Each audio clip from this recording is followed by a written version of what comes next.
I knew something was wrong the moment I saw his hands. Most people notice a smile first, or a voice, or the clothes someone wears. Not me. I grew up with a mother who checked every lock in our house 3 times before bed, who taught me how to spot danger before I learned how to ride a bike. So when the new server walked into Aurelio's that Wednesday night, my eyes went straight to his hands. They were rough in the wrong places, calloused in a pattern that didn't belong to a waiter. And the way he held them close to his body told me everything I needed to know. He was armed. I kept refilling water as if nothing was happening, but my heart beat hard under my apron. Aurelio's was Portland's most exclusive restaurant. Crystal glasses, soft jazz, people talking about stocks, art shows, and real estate like it was the weather. I'd worked there 8 months to pay for nursing school, and in that time I'd learned every habit, every face, every strange rhythm. And nothing about this man fit. When he moved, he didn't move like a server. He moved like someone counting steps between targets. But what scared me more was where he kept looking. Table 7. Every Wednesday at exactly 8 o'clock, a man named Davies sat there. He was quiet, polite, and terrifying without trying. He carried the kind of authority that made managers straighten their spines and speak carefully. I didn't know what he did for a living, but I knew enough to keep my head down. The fake waiter didn't keep his eyes down at all. He kept them locked on Davies. Each time he passed my station, I saw another detail. Boots instead of dress shoes. A server badge that looked too new. A straight line under his jacket on the left side where a gun would rest. His breathing changed the closer he got to table 7. It wasn't nerves. It was someone preparing to act. I tried to tell myself I was overreacting. My mother lived her entire life expecting danger around every corner. Maybe I'd inherited that. Maybe working late, studying nonstop, and juggling shifts had finally gotten to me. Then he checked his watch again. Not to tell the time. To count down. My hands shook as I lifted a napkin from the service station, a white linen square meant for dessert settings. I had never broken protocol in this restaurant, but if I didn't do something, someone was going to die in front of me. My pen felt heavy in my fingers as I wrote the message in small block letters. Listen. Fake waiter, armed. Left side. I folded the napkin and slipped it under the dessert menu. Then I took a deep breath and walked toward table 7. Davies looked up as I approached. His gray eyes always looked cold, but tonight they felt like they could see through me. My voice stayed steady somehow as I set down the menu and placed the folded napkin beneath his hand. "Do you need anything else tonight?" I asked. He didn't answer. His hand brushed the napkin. He read my message in less than 2 seconds, and in that tiny moment, I saw his expression change. Not much, just a slight tightening around his eyes, but it was enough to tell me I wasn't wrong. He stood, calm, smooth, controlled. He motioned the manager over and walked toward the kitchen like it was nothing more than a casual conversation. I kept moving through the dining room, clearing plates, smiling, pretending my pulse wasn't thundering in my ears. Then the fake waiter looked toward table 7 and realized Davies was gone. His mask cracked. His hand went straight toward his jacket. Before anyone else noticed, the kitchen doors swung open. 2 men dressed like chefs walked out beside Davies. They didn't move like chefs. They moved like security. Everything froze. The fake waiter backed up, eyes scanning for exits, calculating chances he didn't have. I could see the decision hit him. He ran for the emergency door by the restrooms. It should have triggered an alarm, but it stayed silent. Someone had disabled it. He slipped out into the dark. Davies followed him without a single wasted step. For 30 long seconds, the dining room stayed normal. People laughed. Silverware touched plates. Soft jazz kept playing. And I stood there holding a tray, staring at the door he'd gone through, knowing something brutal was happening just outside. When Davies walked back in, he looked exactly the same. Not a wrinkle in his suit, not a mark on his hands.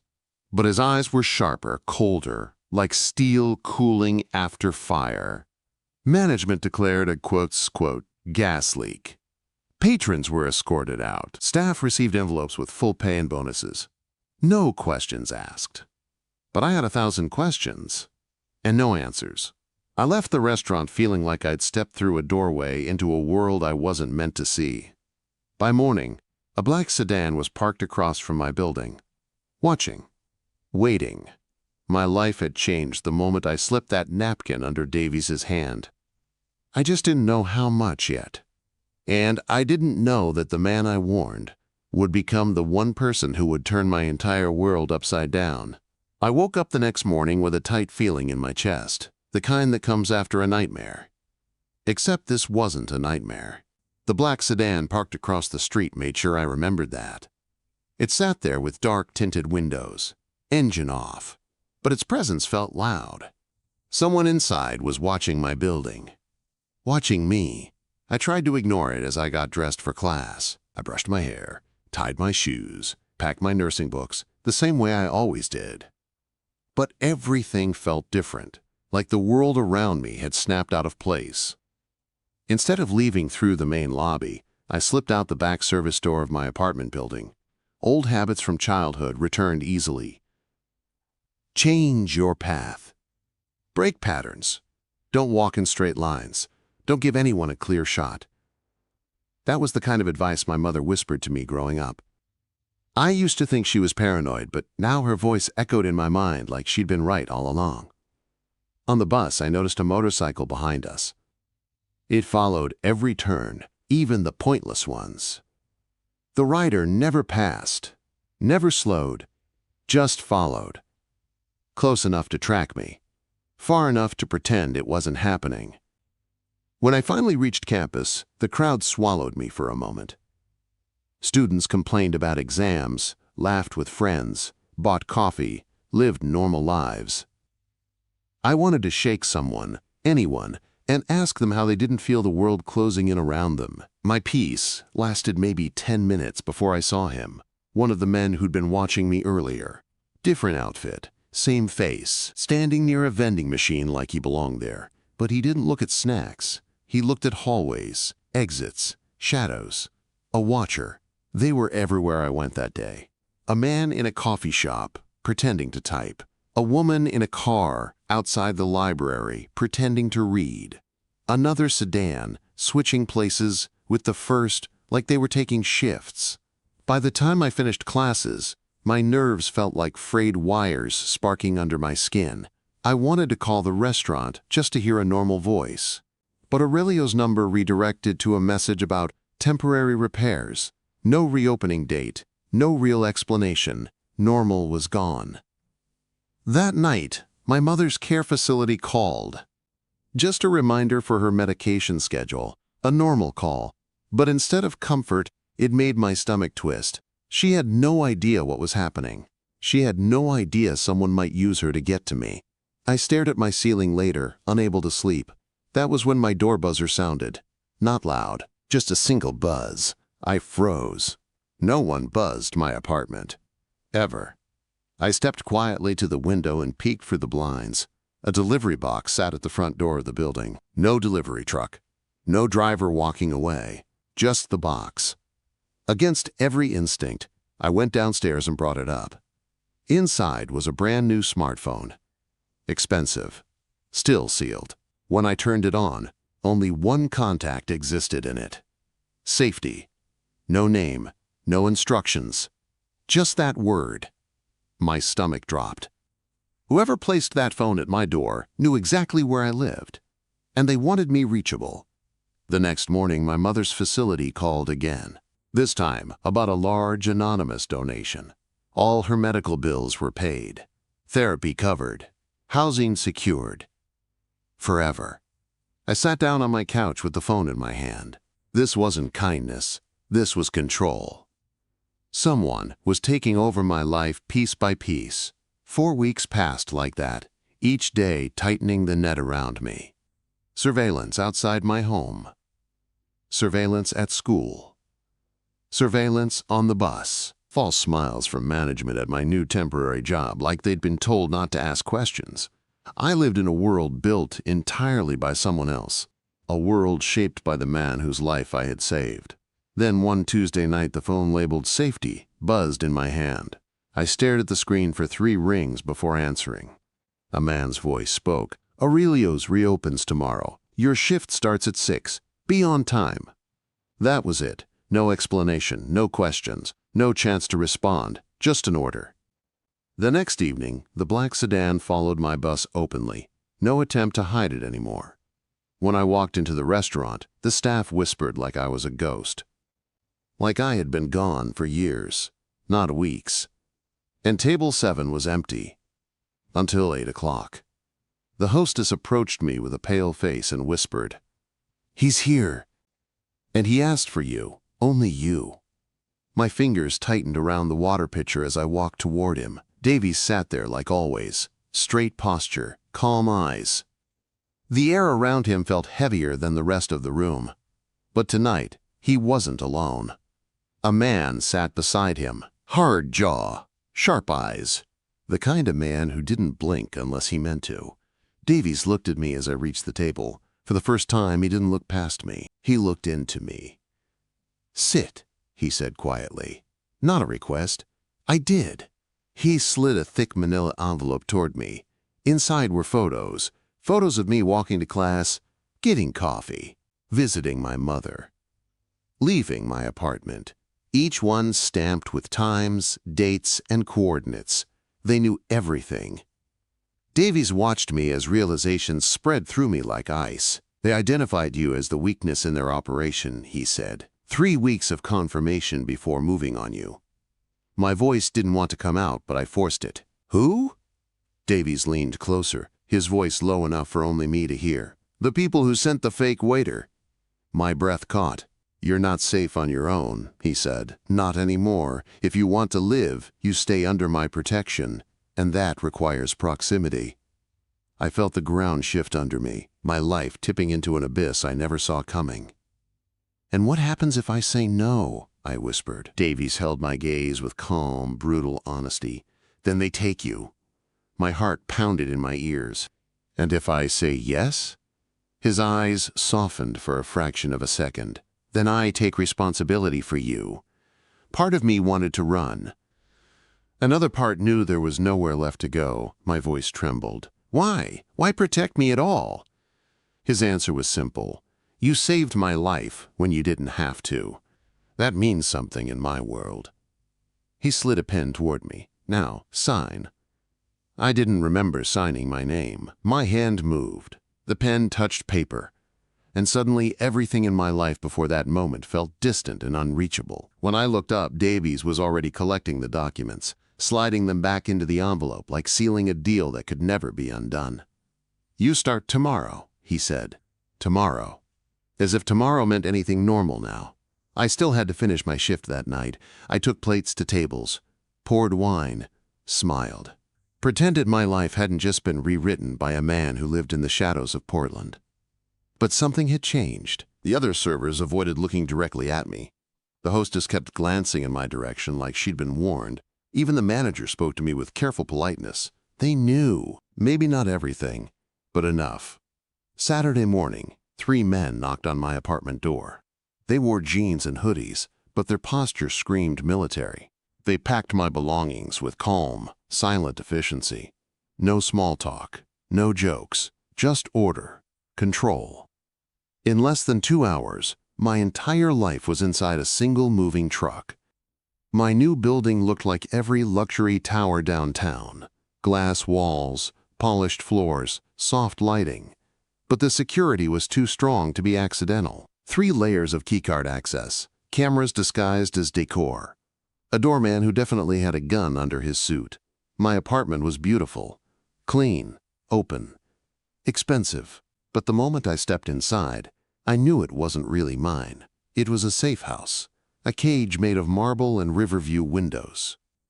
The restaurant Davies assigned me to was nothing like Aurelio's. This one was hidden in an old brick warehouse with warm lighting and whispered conversations. The staff moved like they'd been trained in more than just hospitality. The bartender carried himself like someone who'd seen combat. The hostess scanned the room the way my mother used to scan the locks. This place wasn't about food. It was about power. My job was simple. Serve, observe, stay quiet. And yet every night felt like walking through smoke-filled halls of secrets. People spoke in coded language. Deals happened over perfectly plated dinners. Men shook hands with smiles that didn't reach their eyes. 3 weeks passed before I saw Davies again. He arrived late on a Thursday, sitting in a private corner booth. 3 other men joined him, all dangerous in different ways. I approached their table with steady hands and a racing heartbeat. When I set down their drinks, one of the men let his eyes drift over me in a way that made my stomach twist.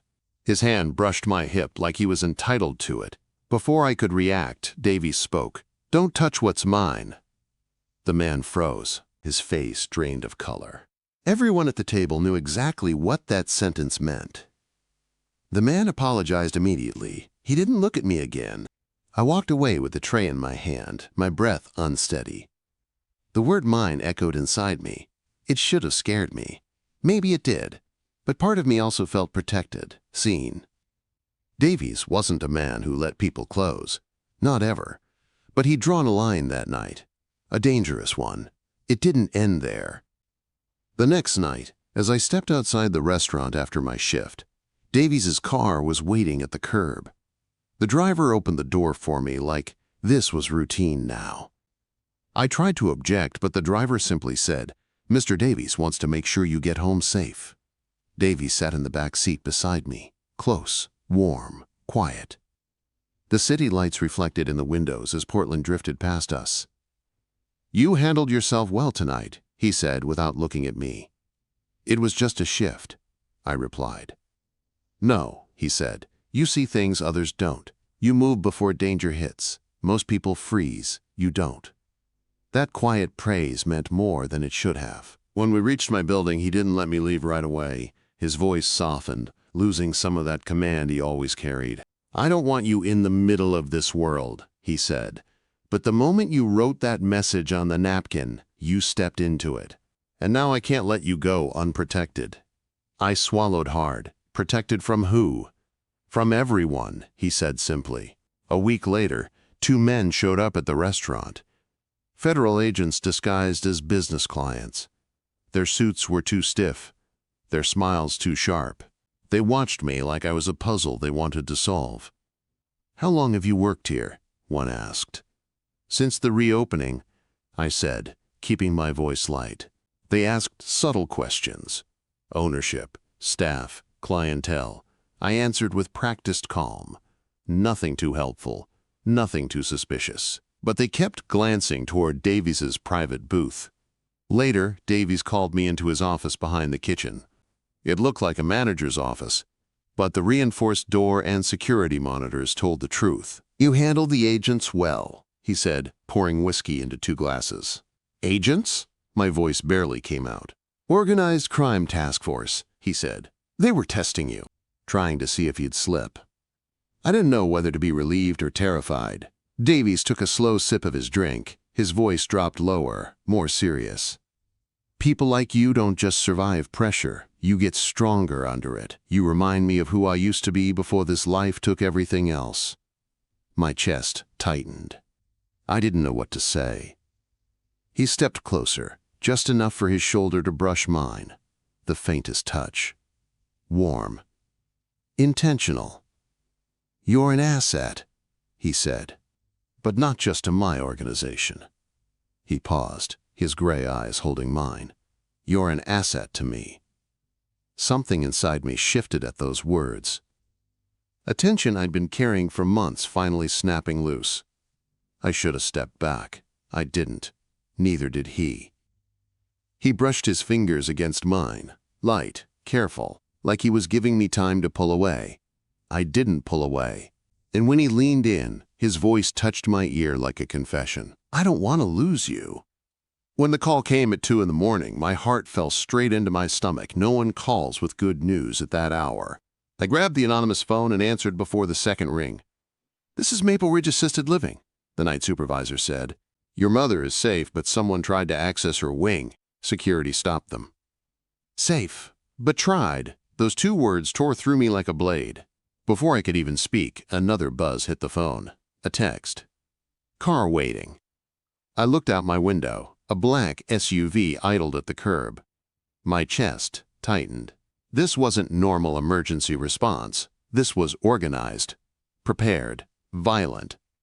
I threw on clothes, grabbed my keys, and ran. The moment I stepped outside, the back door of the SUV opened, and Davies slid in beside me as if this was exactly where he was supposed to be. "They didn't get in," he said. "My people arrived first." My pulse hammered through my body. "They went after her." "They're escalating," he said, "and they're running out of patience." Quote, "The vehicle sped through empty streets with a convoy behind us. Lights off, engines low, quiet enough not to draw attention, but powerful enough to own the night." Davies made calls the whole way, his voice clipped, cold and deadly calm. When we reached the facility, I saw suits standing near every entrance. Not police. His people. The night supervisor trembled while explaining the attempted breach. Davies listened with his hands shoved into his coat pockets, a stillness I now recognized as his most dangerous state.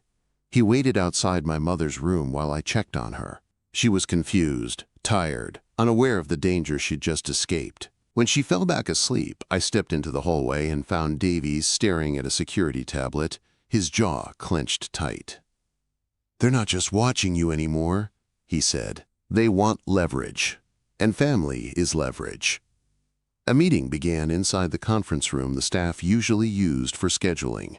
Tonight it felt like a war room. His top men arrived fast. They talked in words that made my chest hurt. Acquisition, retrieval, elimination. One man turned to me. "They won't stop. They'll try again. Not for her. For you." I didn't stay quiet this time. "This is my fault," I said. "I saw something. I acted. And now everything is spiraling because of 9 words on a napkin." Davies turned sharply, his eyes locking onto mine. "You saved my life," he said. "The blame stays on the men who wanted to take it, not on you." The room fell silent. No one argued with him. By sunrise, plans were set. My mother was moved to a private medical residence under full protection. Davies never asked if I agreed. He didn't need to. There was no other option. For days, the air around us felt tight, like the city itself was holding its breath. Then came the graduation plan.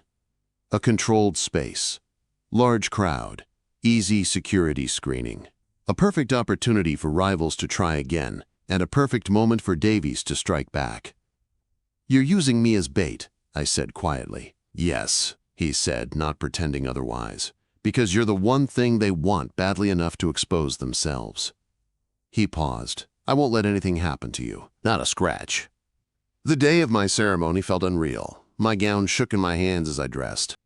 Security moved through my apartment like shadows, checking every window, every lock. Davies arrived in a black suit that made him look carved from steel. He took my hand in the car, held it the whole drive. "You earned this degree outside my world," he said softly. "Don't let them take that from you." At the ceremony, the crowd buzzed with excitement. Families cheered, students laughed. It should have been a perfect day. Instead, I scanned faces like a soldier. Then I saw him. One man in the crowd, then another, then a third. Their posture too still, their eyes too cold, their positions triangular. Targeting the stage, my breath caught. I brushed my honor cord, our agreed signal. Davies's men moved instantly. It was invisible to everyone except them.